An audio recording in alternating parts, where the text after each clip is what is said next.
หลายจนเศร้าคิดน้ำแต่เจ้าตลอดจกคำว่าฮักและคิดฮอดอ้ายงงลงกอดมือถือหลังจากวางหูเหมือนมีเจ้าอยู่ในมืออ้ายกอดเจ้าทางมือถือพอมมือมเว้นกะเอาเจ้าโทรผิดเบอร์เหตุที่เจอกันโดยบังเอิญเมื่ออ้ายบ่ได้รับเชิญเจ้าเลยชวนคุยแก้เหงาได้หูจักกันทางมือถือขึ้นฮอดบ่เศร้าเติมเงินโทรหาแต่เจ้าบ่ได้กินข้าวกันยอน้ำเสียงซื่อๆผ่านมือถือตอนโทรเจ้าทอมเนื้อทอมโตหวานพาโลเว้ากันอ้อมสามเวลาก่อนอาหารแล้วก็ก่อนนอนโทรฟังเสียงหัวใจอ่อน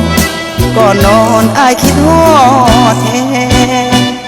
คิดหลายจนเศร้าอยากพอเจ้าสิเฮ็ดจังได้ทั้งยันเจ้าบ่เข้าใจอ้ายคนจนหาเศร้ากินแลงรูปบ่หล่อยามพ่อหน้าย่านเจ้านายแน่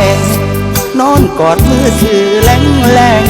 คือหอดเจ้าแห้งหวานใจมือถือ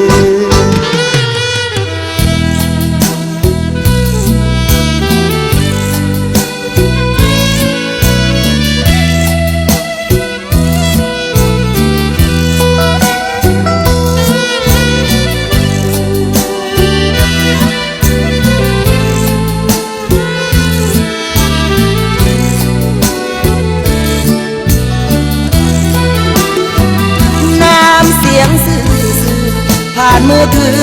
ตอนโทรเจ้าทอมเนื้อทอมโตหวานพาโล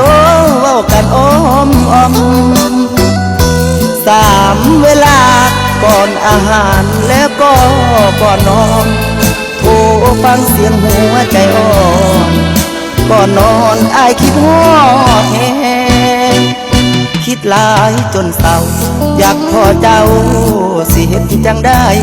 ทั้งยันเจ้าบ่เข้าใจอ้ายคนจนหาเศร้ากินแลง